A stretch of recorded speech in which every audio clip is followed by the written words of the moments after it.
pessoal, tudo bem? Eu sou Camila Barbalho, fundadora do SEST Week. Para quem não conhece, o SEST Week é o maior evento de sucesso e experiência do cliente do Brasil. Além disso, eu sou uma das cofundadoras da QI University, uma instituição de ensino que capacita profissionais na metodologia de Customer Success e Customer Experience. Estou muito feliz de estar com vocês novamente e para quem não conhece o CX Week, ele tem uma tradição de entrevistar alguns dos nossos palestrantes para conhecer um pouco mais sobre a sua trajetória e experiência na área de Customer Success e na Customer Experience. Hoje vamos falar com Erika Tabachnick, Head de Customer Success da América Latina do LinkedIn. O LinkedIn é a maior rede social de negócios do mundo, que vem crescendo em média 3 usuários por segundo e possui mais de 700 milhões de usuários cadastrados em todo o mundo, e no Brasil tem mais de 50 milhões de usuários cadastrados.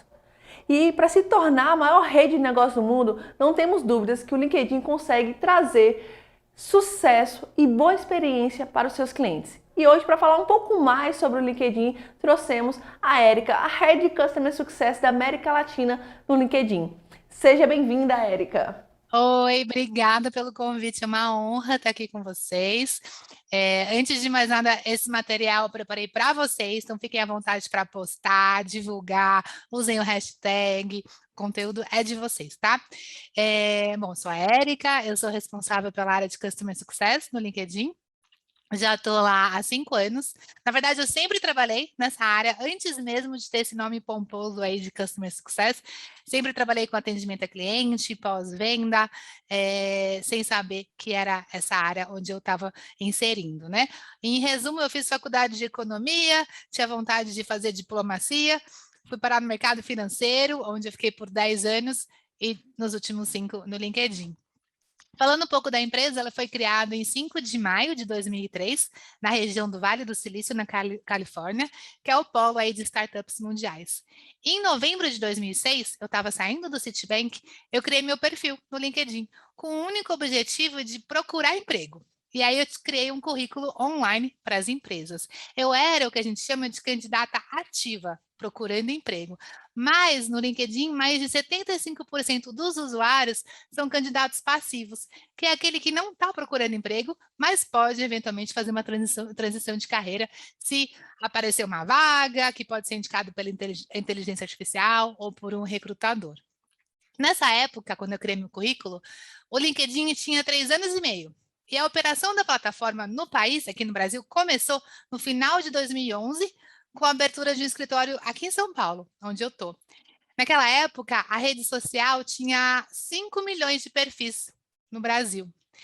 E o maior desafio para atrair novos usuários é que tinha uma percepção muito grande do pessoal que fazia parte da rede de que era mal visto estar no LinkedIn. E nesses últimos anos, a rede se transformou e tem caminhado lado a lado com uma mudança muito grande no RH dentro das empresas, que tem um papel cada vez mais relevante e tem atuado em parceria com o marketing e com a liderança para influenciar diretamente o resultado da companhia. Com isso, faz o quê?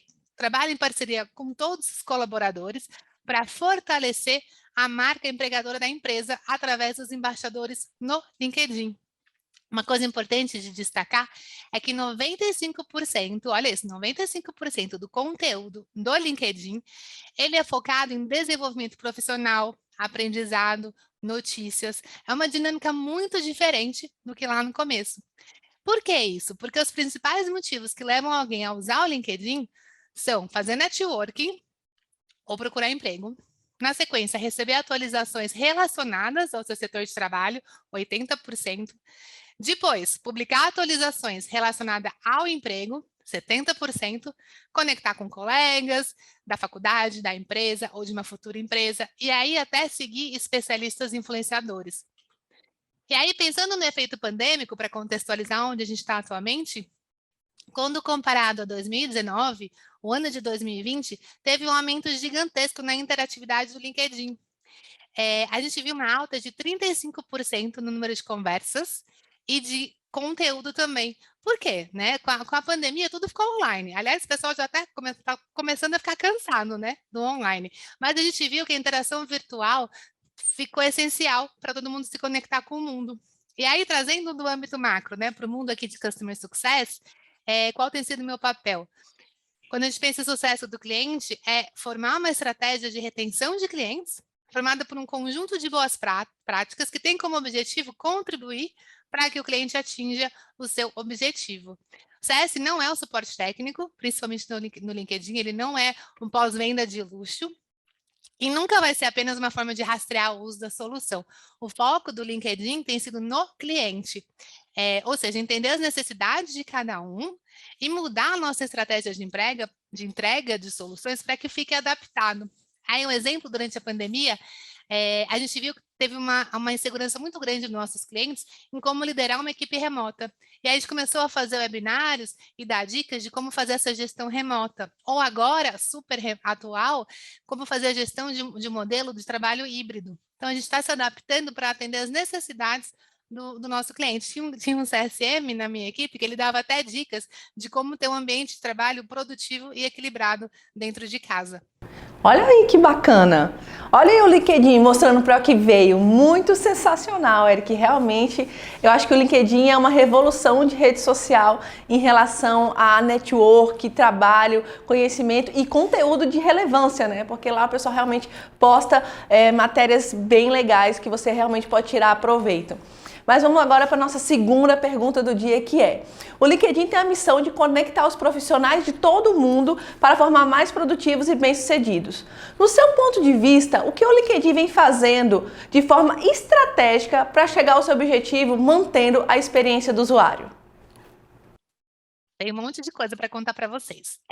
Para alcançar essa missão, a gente usa a imagem do gráfico econômico, que nada mais é que uma representação digital de todo o conteúdo que a gente tem na rede.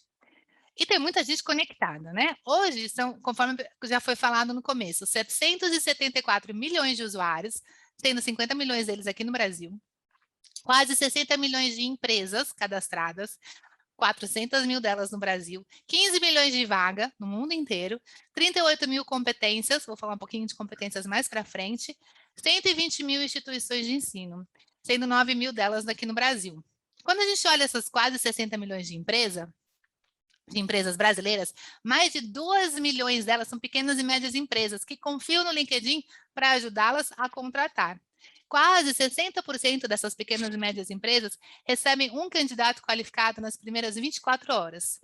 E aí, de novo, olhando para a pandemia, a crise do Covid, do coronavírus, trouxe demandas que muitos empreendedores nem sonhavam em ter de lidar em 2020, desde esvaziar escritórios, garantir infraestrutura para um trabalho remoto, estruturar o caixa para um cenário incerto, né? Com a pandemia, a gente viu que ainda uma aceleração muito grande, olhando aí pelo lado positivo, de um processo de transformação digital em praticamente todos os segmentos de mercado, que aí com maior ou menor intensidade fez o quê? Incorporou novas formas de relacionamento e de se fazer negócios.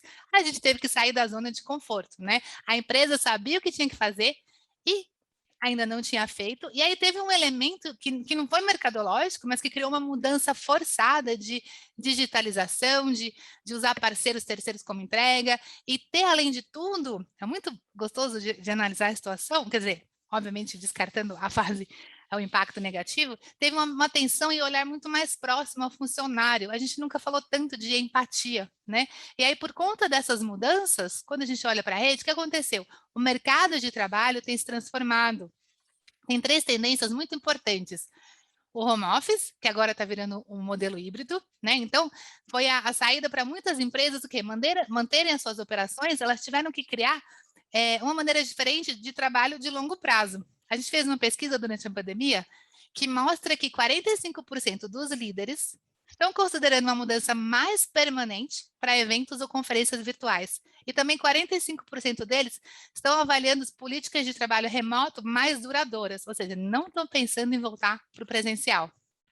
Segundo aprendizado e tendência aí, está tendo um avanço, vocês devem ter notado, de aprendizado à distância. O e-learning, né, ele está cada vez mais frequente, não só nas empresas, mas nas escolas, que tiveram que se adaptar rapidamente. Esse mesmo estudo mostra que 42% dessas empresas, elas têm uma probabilidade muito maior de usar sessões online de treinamento, mesmo depois do coronavírus. E aí, por fim, as vendas também mudaram. tem uma tendência de venda virtual cada vez maior, como resultado não só das regras de distanciamento social, mas também proibição de viagens, o que mudou o processo de vendas, né? Então, eventos como esse, vendas, marketing, estão se movendo para o ambiente virtual. O que aumentou e impactou a rede, como, por exemplo, talvez vocês tenham usado o LinkedIn Live, que surgiu durante a pandemia e triplicou desde fevereiro, né? Quando a gente olha todas essas mudanças, o impacto que elas têm nos profissionais, a gente fez também um levantamento dos empregos em alta para 2021 e reforçou algumas mudanças ainda que a pandemia trouxe para o mercado de trabalho, né? Obviamente, o setor de saúde está cada vez mais em evidência, mas a área de tecnologia é uma grande tendência. Quem aí tá em dúvida de que carreira seguiu para onde ir? Tecnologia, né? E isso se reflete também, obviamente, se você gostar e for bom, né, gente? Não adianta ir para uma área na qual você também não se identifica. E a gente tem visto o quê? Setores como marketing digital, e-commerce, análise de dados, todas tiveram um boom de crescimento. E aí, nesse cenário, o que é bacana de ver? Que os profissionais estão tendo que se adaptar, né? Ou por necessidade, ou por oportunidade de mudar de carreira. Então, a gente está vendo jornalistas, por exemplo, que viraram gerente de mídia social. Assistente administrativo que virou operador de telemarketing. Caixa passou a operar depósito, né, por causa de compras online. Então, está tendo um movimento que reforça ainda mais a importância dos profissionais aprenderem a desaprender e aprender novamente. Uma coisa importante de ressaltar, obviamente, são os criadores de conteúdo, carreiras como podcast, youtuber, estão se consolidando no mercado e são cada vez mais profissionalizadas. E aí, olhando para a pessoa, quando a gente pensa nessa mudança, o quê? No ambiente de trabalho, no perfil do profissional, as empresas estão se adaptando. Teve um crescimento muito grande também de mobilidade interna, trabalho remoto, teve um foco maior ainda nas habilidades internas da empresa e como fazer com que os seus próprios funcionários se desenvolvam e cresçam. Diversidade, a gente nunca foi tão falado, marca empregadora e recrutamento virtual. São todas as tendências aí na área de recrutamento e seleção. Agora, voltando aqui, né, para a sua pergunta, o que o LinkedIn fez nesse cenário todo? A gente disponibilizou uma série de treinamentos que são gratuitos em parceria com a Microsoft, uma iniciativa global. Tem mais de 90 cursos em português que variam desde como se tornar um cientista de dados ou um profissional de vendas, até como superar desafios como trabalho remoto, diversidade. E eles estão todos disponíveis no LinkedIn Learning, aberto, gratuito, até o final desse ano, tá? Além disso, quando a gente olha esse crescimento do lado das empresas, o LinkedIn tem focado cada vez mais nas habilidades. Então, a gente está trazendo está colocando de lado aquela carga que vinha de qual faculdade você faz, né, o nome da faculdade, onde você estudou, mas quem você é, qual a sua habilidade, aquilo que você sabe fazer. Então, a gente está lançando esse ano uma forma de ajudar as empresas a contratar, considerando principalmente as competências dos candidatos. E aí a gente faz uma consolidação de cursos, o que a pessoa já fez, o que ela aprendeu, mas pensando no conteúdo e o que ela é, qual a habilidade de cada uma. Para quê? Para ajudar os recrutadores a encontrarem aqueles candidatos de forma equitativa e com base nas suas competências, né? Além disso, tem muitos recursos do LinkedIn que fazem com que os candidatos se sintam mais à vontade ou menos desprivilegiados na hora de procurar um emprego. Por exemplo, super recente também, a gente agora tem a possibilidade de esconder foto ou nome, para quem não se sente muito à vontade tendo esses dados aí visualizados. Outra iniciativa também super recente, você pode colocar no seu perfil um vídeo, um cover story que a gente chama, que faz com que a pessoa se apresente rapidamente falando quem ela é. Com isso, a gente muda também uma pré-avaliação, um pré-julgamento que pode ser feito só por ler a informação que está lá. Gente, que bacana! Olha quanta novidade o LinkedIn tem nesses últimos tempos aí. Nossa, alguns eu sabia, mas outros eu vou confessar que eu estou surpresa e vou dar uma olhadinha lá. Sensacional! Aproveitando isso tudo que você falou agora, Érica, quais são as dicas e sugestões para o usuário fortalecer a sua marca profissional no LinkedIn e disseminar essa cultura de Customer Success? O que você diria para essas pessoas aqui? Quais são as dicas? Maravilha. Você viu que ela entende muito, né? Então a dica é valiosa, segura aí. Não, isso é importante, vamos lá. É importante que cada um de vocês, e todos da empresa, ou do ambiente de trabalho, da universidade, de onde seja, tenham o que a gente chama de perfil campeão, que é um perfil completinho, que é o ponto de início, né? Eu vou dar umas dicas aí como ter esse perfil. Aí, depois disso, é importante usar a rede para quê? Para postar, divulgar, comentar, fortalecer a sua marca profissional e aí atuar como embaixador da empresa. A gente está numa era, gente, que é a era da reputação, né? Não adianta mais a gente ser visto para ser lembrado. Cada um de nós está constantemente avaliado. As empresas também, as universidades também, os eventos também. Então, é importante prestar atenção na percepção que os outros têm sobre a gente, tá? Pensando aqui no perfil campeão rapidamente. Começando com a foto. A Érica, que foto eu coloco? Gente, a foto que representa o seu eu profissional. Posso colocar uma foto de biquíni? Pode. Se você for o Medina, talvez faça mais sentido do que eu, né? Então, é importante colocar uma foto que tenha a ver com aquilo que você é e o que você busca. Embaixo da foto, põe o título. O título é seu slogan, aquilo que você busca, o seu papel, onde você quer causar um impacto. Tem uma área logo depois que é o resumo, um quadradinho em branco. O resumo, a gente costuma falar que é onde é a sua oportunidade de contar quem você é. Se você encontrasse alguém em um elevador por 30 segundos, o que você falaria, né? Então, preencha aquela parte na primeira pessoa. Você pode colocar alguma informação pessoal, por exemplo, eu gosto de correr maratona, que não é o meu caso, mas enfim, pode colocar esse tipo de informação. Se você está em transição de carreira, é o lugar de colocar também. Se você busca uma nova oportunidade, lá é o seu espaço, tá? Setor.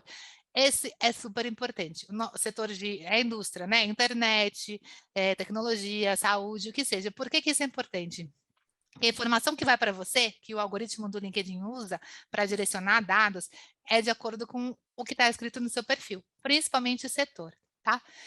Experiência profissional, faz uma lista aí de onde você já passou, o que você alcançou, suas maiores contribuições. Érica, não passei nada, não tenho experiência nenhuma.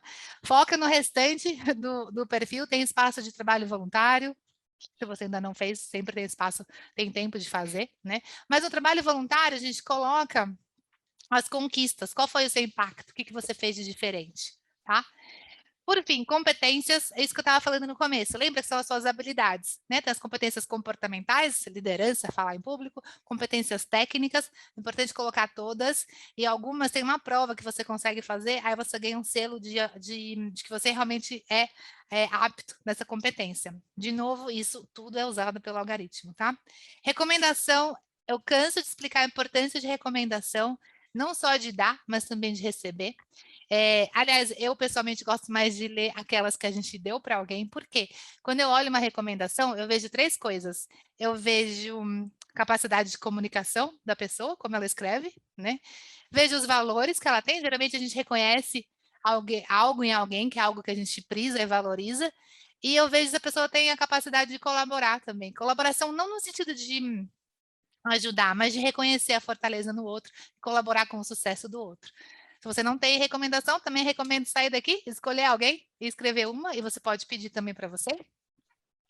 Educação, cursos, faculdade, cursos online, dá para colocar um monte de coisa lá, os próprios cursos do LinkedIn. E aí, gente, coloca tudo, conquista, prêmio, publicação, localização, super importante também, que direciona o tipo de informação que vai vir até você. E aí, por fim, quando estiver bonitinho, coloca mídia, foto, PDF, que deixa o seu currículo, né, o seu perfil mais atraente.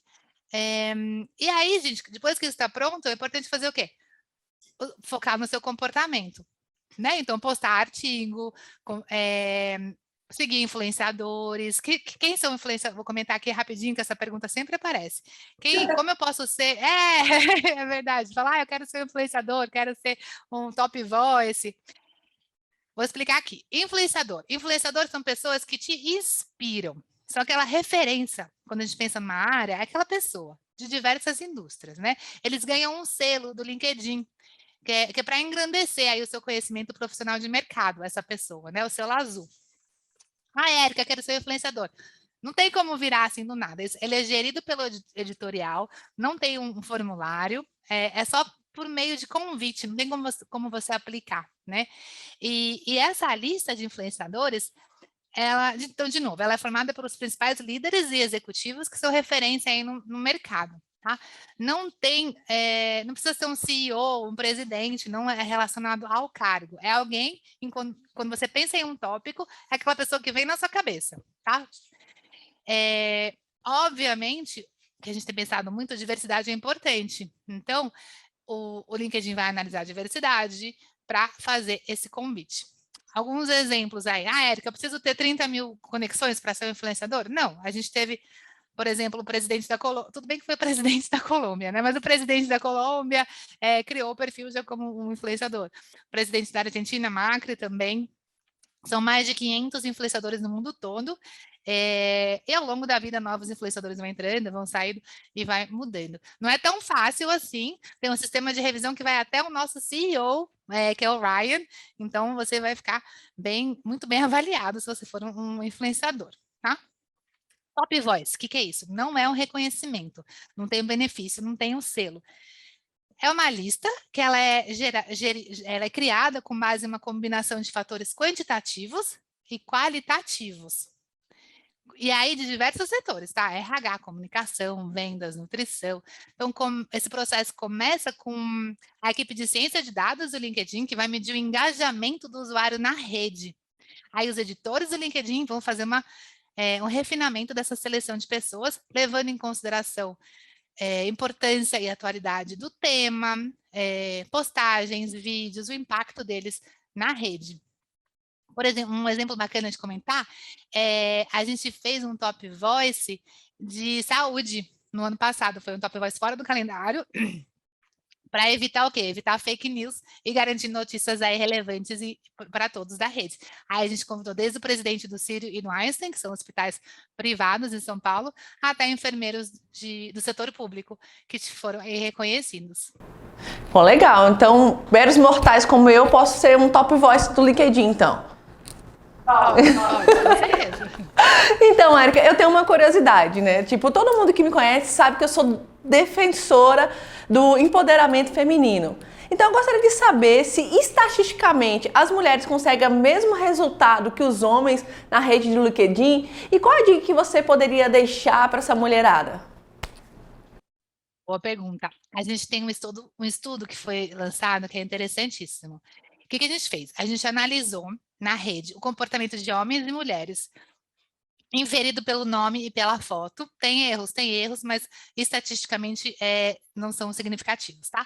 Então, o que a gente notou?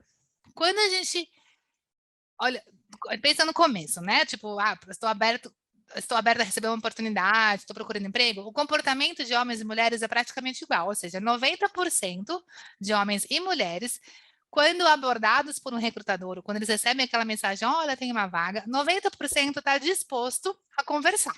Vai responder e falar assim, gostaria de entender um pouquinho mais sobre a vaga, sobre a empresa. Igualzinho. Depois disso, continua igual ainda. 40% homens e mulheres vão fazer o quê? Vão estudar como que é trabalhar na empresa antes de se candidatar ao emprego.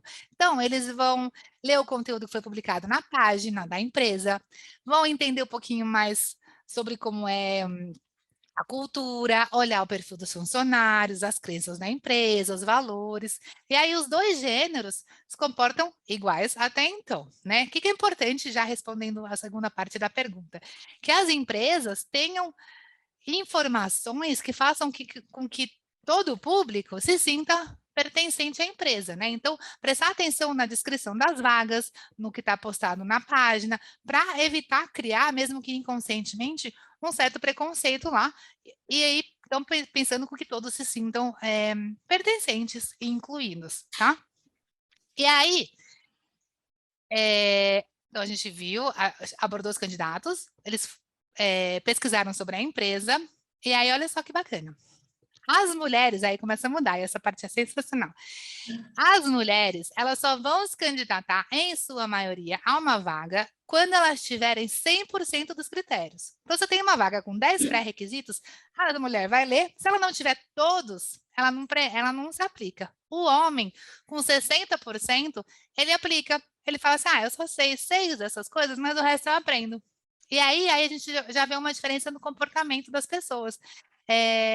Por que é importante e qual o nosso ponto de ação, né? O que a gente pode fazer nisso? Revisar as vagas, a descrição das vagas e garantir que realmente só tem aquilo que é essencial para a vaga, para evitar que a mulher, a gente se sabota, né? Então, evitar que a gente se auto-sabote e vá e deixe de aplicar para a vaga. Aí, além dessa diferença, os homens, depois que eles aplicaram, eles são 25% mais propensos a pedir uma referência. Então, o que ele vai fazer? Ele vai procurar alguém que trabalha na empresa, mandar uma mensagem, marcar um cafezinho virtual ou presencial e ir atrás de alguém que fale bem dele ou que vá recomendá-lo para a empresa. E aí tem mais um ponto que é interessante. Apesar da maioria dos RHs falar ou ter como meta um equilíbrio de gênero interno, tem um viés inconsciente no processo de recrutamento. E de acordo com os dados do LinkedIn, os recrutadores têm uma tendência a abrir primeiro um perfil de homem, depois um perfil de mulher. Então, o que a gente fez? O LinkedIn, para combater isso, dá uma misturada nos perfis, às vezes, para garantir com que tenha uma diversidade aí nos resultados, para evitar esse comportamento. E aí, o que a gente pode fazer, enquanto mulher ou quanto amigas de mulheres, é dar aquele empurrãozinho, né? Que às vezes a gente precisa, olha, vai, você tem o que precisa, confia em você, para a gente evitar essa autossabotagem também. Que bacana! Então, a dica é, se você não tiver 100%, não tem problema, preencha 60%. Né? Vai estar aí na mesma estatística do homem, né? Não, Érica? Muito bacana. Então, o LinkedIn ele é conhecido como uma rede social profissional, onde os beneficiários são usuários de pessoas físicas. Agora, pensando em empresa, como é que elas podem usar o LinkedIn para melhorar a experiência dos seus colaboradores? Existe essa possibilidade? Sim, o LinkedIn, a gente está trabalhando em uma nova unidade que a gente consolidou vários tipos de soluções no próprio LinkedIn. Tem uma área que é uma pesquisa interna de satisfação, que as empresas podem usar para entender os principais desafios e que não está funcionando também. Aí, com base nisso, criar soluções e estratégias para quê? Para fazer com que todos se sintam mais pertencentes, mais incluídos na empresa. E dá para fazer também um mapeamento de habilidades, onde depois a gente linka, por exemplo, com os cursos do LinkedIn Learning para desenvolver os próprios colaboradores. Isso cresceu muito na pandemia, igual eu estava falando lá no começo da nossa conversa, que as empresas têm voltado o olhar para dentro de casa, para entender como fazer uma capacitação da mão de obra, como aumentar o conhecimento dos empregados e garantir o quê? A promoção, um crescimento interno, né? Então, quando a gente pensa como era o LinkedIn lá no começo, é interessante ver essa evolução. Hoje, quem está na rede, quem posta conteúdo e é um influenciador ou um top voice, passa a ganhar relevância dentro da própria empresa. Por quê? Porque atua como embaixador da marca. E aí, fica muito mais fácil, aliás, para a empresa trazer um novo colaborador, quando a marca dela já é mais conhecida e mais famosa.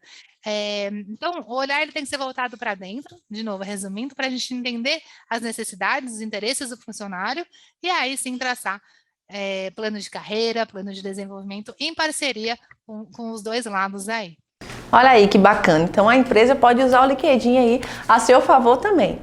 Agora aprofundando um pouco mais sobre a operação de CS, o que você diria para alguém que está considerando implantar a área de Customer Success dentro da organização? E no LinkedIn, existe uma área específica de CS? E se existe, ela tem uma área independente ou ela é abaixo do marketing, do comercial? Como é que é? Conta aí pra gente. Vamos lá.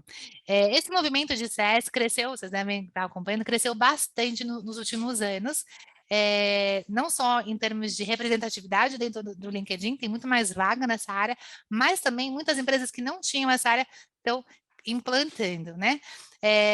Tem material muito bom, que imagino que a maioria aí conheça, que é o livro do Lincoln Murphy, que ele é um dos criadores aí do conceito de Customer Success. Eu vou trazer 5 passos aí para quem estiver pensando em implementar a área de Customer Success na sua empresa. Não precisa ser nessa ordem que eu vou comentar, podem ser feitos ao mesmo tempo, de acordo com o que fizer mais sentido para vocês, tá? Antes disso, respondendo a segunda parte da pergunta, no LinkedIn, a gente fica em paralelo à área comercial. Então, tem uma linha de reporte de Customer Success que vai lá para o nosso presidente que fica na Califórnia, tá? Em outras empresas, na minha empresa anterior, por exemplo, eu reportava para o time, para o presidente dentro do Brasil. Também era uma linha de reporte interna, mas aí ele era responsável por vendas. Então, eu já vi várias maneiras como a área de CS se organiza. Ou reporta para dentro de vendas, ou reporta em uma linha em separado. Então, vamos lá. Como implantar essa área, tá? Passo 1, entender quem é o seu cliente, né? Então, o primeiro passo aí é conhecer, gente, muito bem o seu cliente. Isso pode ser feito como? Com uma pesquisa de mercado, que vai te ajudar a descobrir o perfil do seu consumidor. E aí, é importante entender tudo, desde hábitos, comportamento, personalidade, estilo de vida, valores, né? Entender os detalhes do consumidor. Depois disso, depois de definir esse perfil, uma recomendação é criar personas, que nada mais é que uma ferramenta de segmentação de mercado, né? E aí vale até a gente colocar nome, figurinha, uma carinha para você entender quem é a sua persona no seu modelo. De acordo com o quê? Localização geográfica, valores, formação profissional, grupo social. Então, aí depois que você fez o mapeamento do seu cliente, você vai segmentá-lo. E aí, por fim, que você tem essas personas, é importante entender as principais dores de cada um e como a empresa vai solucioná-las, tá? Então, com isso em mão, a gente vai para o próximo passo aí da área de Customer Success, tá? Então, passo número 1, entender exatamente quem é o cliente, mapeá-lo, segmentá-lo, entender as dores. Depois, jornada do cliente. Essa jornada é importante que ela seja definida de forma estratégica, de acordo com as características da persona e o objetivo de levar a melhor experiência possível ao cliente, né? Pensando no sucesso do cliente. Quando a gente olha para o LinkedIn, como que é essa jornada? Ela é composta por 3 fases principais. O onboarding, que é o momento principal quando a gente fala de experiência do cliente, é nessa etapa que o CSM vai alinhar as expectativas com o cliente, aprofundar o relacionamento e entender o que significa sucesso para o cliente. Gente, é essencial investir tempo para ter um processo de onboarding bem alinhado internamente, né? Um ponto de atenção aqui é o excesso de conteúdo e de dados e uma confusão de insights, né? A gente está num mundo também onde tem muita informação. Então, é importante a gente entender que esse alinhamento inicial, ele seja feito com base em dados estratégicos e não em um insumo de dados gigantesco. Outro ponto de atenção é fazer falsas promessas, né? Então, a gente tem que ser muito claro naquilo que a gente consegue entregar a um cliente, falar não se for o caso, e dar prazos que sejam realistas. O objetivo aqui não é encantar e prometer, mas sim é gerar valor no menor tempo possível, com prazos realistas. E aproveitar aquela euforia inicial do cliente, né? No LinkedIn, a gente faz o quê? Faz uma reunião de boas-vindas, alinha alguns indicadores de sucesso para o cliente, não precisam ser todos, né? Às vezes a gente se perde naquele monte de indicadores e KPIs e números, então tem que entender o que é relevante. E aí, depois de 3 meses, a cada 3 meses, a gente faz uma revisão desses indicadores para deixar claro qual é o valor que ele está recebendo. Né? Outra dica aqui também, é alinhar muito bem internamente, porque tem algumas empresas, alinhar os papéis, eu digo, tá? Porque tem algumas empresas que colocam o CSM responsável por esse tipo de processo, essa revisão de dados, outras deixam um gerente de contas, outras deixam um lugar meio nebuloso aí entre todos. Então, ter essa clareza de papéis é importante. E aí, o terceiro passo da nossa jornada, quer dizer, o segundo, é o atendimento contínuo, né? Engajamento, adoção. O que a empresa pode fazer? Criar playbooks e modelos de atendimento interno, de acordo com as personas. E aí, estudar concorrência, não só a nossa concorrência do LinkedIn, mas a concorrência do cliente, quem são os concorrentes dele, que eles estão fazendo, estudar macroeconomia, política, acompanhar as notícias do mercado, os planos de expansão do cliente. E aí, com base nisso, o CSM vai levando os melhores insights e dicas ao longo dessa jornada, tá? Outro ponto importante aqui é entender se o seu modelo vai ser reativo ou proativo. O grande diferencial do Customer Success é o modelo de atendimento proativo, onde ele leva dicas para os clientes. No LinkedIn, a gente trabalha com alguns segmentos de acordo com a receita do cliente, alguns têm um atendimento mais técnico, digamos assim, automático, né? E outros um atendimento mais personalizado com mais frequência. Então, onboarding, acompanhamento da vida e da jornada. E, por fim, que algumas empresas esquecem, gente, celebrar o sucesso do cliente. Isso é muito importante. No LinkedIn, a gente costuma Até quando era presencial, a gente ia até o cliente, fazia um bolo com um logo, um cupcake, fazia uma mini festinha e promovia esse sucesso. Então, celebrar as conquistas é importante, tá? Passo 3, definir as métricas. Então, falei um pouquinho aí de métricas de sucesso. Quais são os KPIs de usabilidade? Você vai usar NPS, não vai usar, para entender a saúde do cliente. E aí, aqui, eu não vou entrar muito nesses detalhes, mas tem muita métrica, tem muito dado. Tem alguns que não servem muito, não tem uma vida muito relevante, tem outros que indicam um possível sucesso ou não. Então, olhando para a sua empresa, qual é aquela que realmente faz diferença na saúde do cliente, tá? E aí, tem que conectar isso daí com o CSM para quê? Para que ele se sinta empoderado para fazer essas reuniões de sucesso periódicas com os clientes, que tem como objetivo o quê? Realinhar expectativas, manter o relacionamento próximo, resolver algum gargalo eventual, trazer novidades, falar sobre produtos que vão ser lançados. Érica, não tenho ainda dados suficientes, estou começando, né? Como é que eu vou fazer? Não consigo fazer essa análise preditiva. Pode ser uma coisa mais simples, gente. A gente pode fazer essa reunião entre CSM e cliente com base em perguntas de passado, né? Olha, eu vi que você fez isso, como foi a jornada até hoje, o que deu certo, conta para mim o que está te gerando valor. E aí, perguntas de futuro, o que você espera, o que eu posso fazer diferente, qual a sua expectativa, para ir aos poucos criando esse relacionamento. Passo 4. Esse é importante também. A gente tem que lembrar que Customer Success é um objetivo da empresa como um todo, né? Não apenas uma responsabilidade do CSM. E essa responsabilidade, ela tem que ser alinhada desde a pessoa que faz a prospecção, até o RH, até o presidente, para que todos estejam comprometidos com esse objetivo. Então, a gente volta para um outro fator aí, que são os cargos, as responsabilidades, que nada mais é que ter muita clareza aí no papel de cada um dentro da empresa, né, para saber até onde vai e até outro, onde a pessoa para, qual é a responsabilidade de cada um. Aí, nessa definição de responsabilidades, uma dúvida que aparece é se o CSM ele deve fazer expansão da carteira, né? Será que o CSM ele é também a melhor pessoa para fazer upsell, cross-sell, gerar leads? Não tem um consenso aí na academia, vocês devem ter visto pessoas aí que cada uma defende uma opinião. O que eu acho importante, sim, é pensar que se você for por esse caminho do CSM optar por fazer esse papel, é importante que o modelo de compensation esteja alinhado com isso, para evitar que ele, por exemplo, fique muito focado em fazer upsell, cross-sell e deixe de fazer retenção. Então, tem que alinhar o compensation com esse objetivo e aí com o perfil que você vai buscar também para contratar, né? Para estar bem alinhado internamente. Um risco nesse modelo do CSM fazer tudo é a confiança. Às vezes, como o cliente sabe que o CSM não vai vender nada, tem uma confiança um pouquinho maior aí. Então, tem que pensar muito bem nesses valores, tá? Passo 5, para a gente encerrar aqui, é pensar no modelo de atendimento, né? Então, como é que eu vou escalar a minha operação? E aí, trazer inteligência artificial, chatbot, automação, e-mails de marketing, visitas presenciais, tudo isso tem que ser pensado em como que vai ser o meu modelo, né? No LinkedIn, conforme eu falei, tem alguns tipos de atendimento que agora, pensando lá no contexto da pandemia, no começo, né, estão mais automatizados. Então, eles nem têm contato humano. Eles vão assistir um webinário, vão ver um vídeo gravado, vão receber um e-mail automático.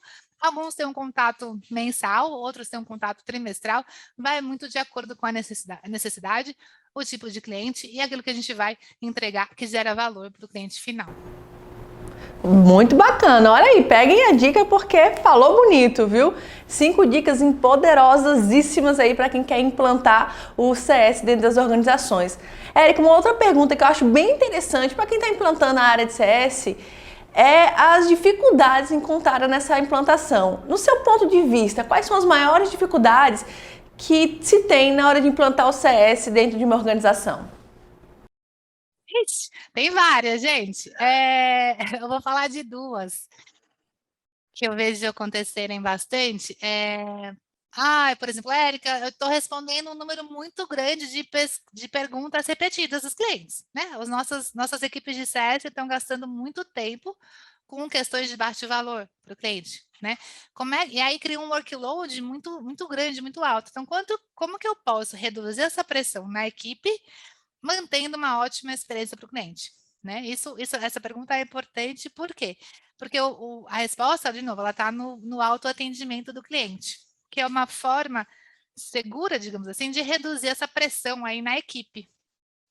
E tem 3 maneiras de pensar nesse autoatendimento e garantir que os clientes possam facilmente encontrar as respostas que precisam, quando, né, precisam delas. Então, é lançar uma comunidade. O que é uma comunidade? É um grupo de clientes que pode ser, no LinkedIn, por exemplo, pode ser um grupo, né? Pode ser da maneira que funciona o seu produto, onde os próprios clientes, eles se beneficiam de experiências de seus pares, compartilham dicas, colocam perguntas, e eles mesmos vão se ajudando, compartilhando informações e trazendo dicas para as respostas dos outros clientes, né? Então, é uma comunidade onde eles se ajudam.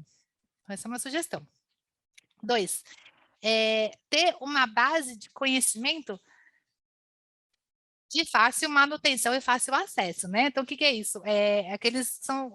O famoso Learning Center, o portal de aprendizado, né? Onde tem vídeos, tip sheets, PDF, webinários, mas a gente tem que ser fácil. Se tiver que clicar mais de 2 vezes para chegar no conteúdo, a pessoa desiste, né?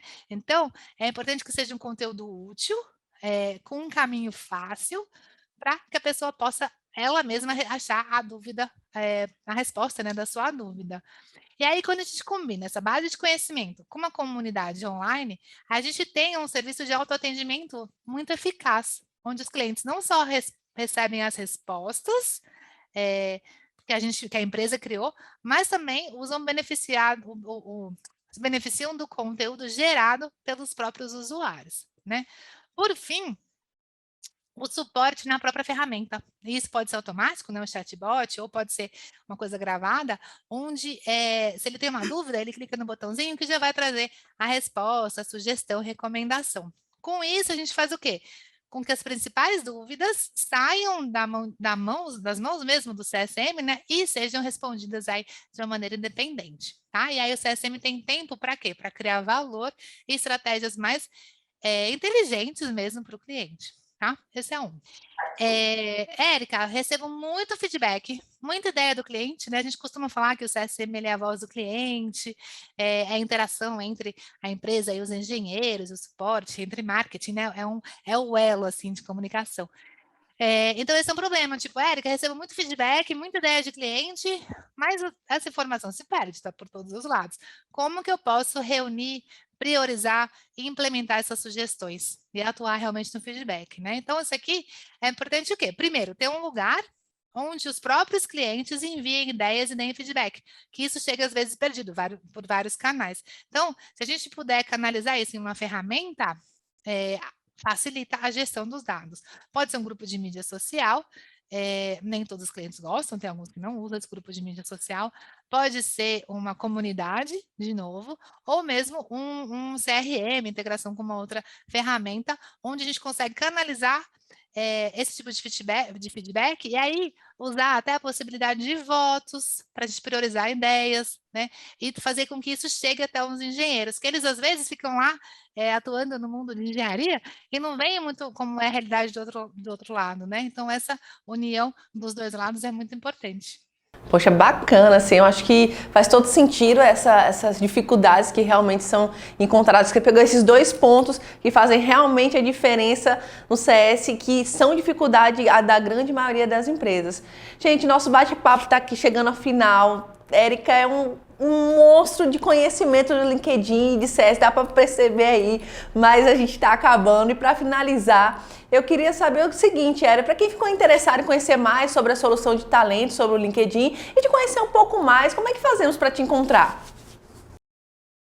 Pode me encontrar, pode pesquisar, tem muita coisa no LinkedIn que está lá para vocês. Eu estou à disposição no próprio LinkedIn, fique à vontade para me procurar, me adicionar, mandei mensagem que eu respondo todas por lá. Obrigada novamente, aproveitem o evento e, bom, sigo à disposição. Érica, eu gostaria de agradecer a sua participação, parabéns pelo seu trabalho. Nós estamos muito felizes de você estar participando do CES X Week 2021.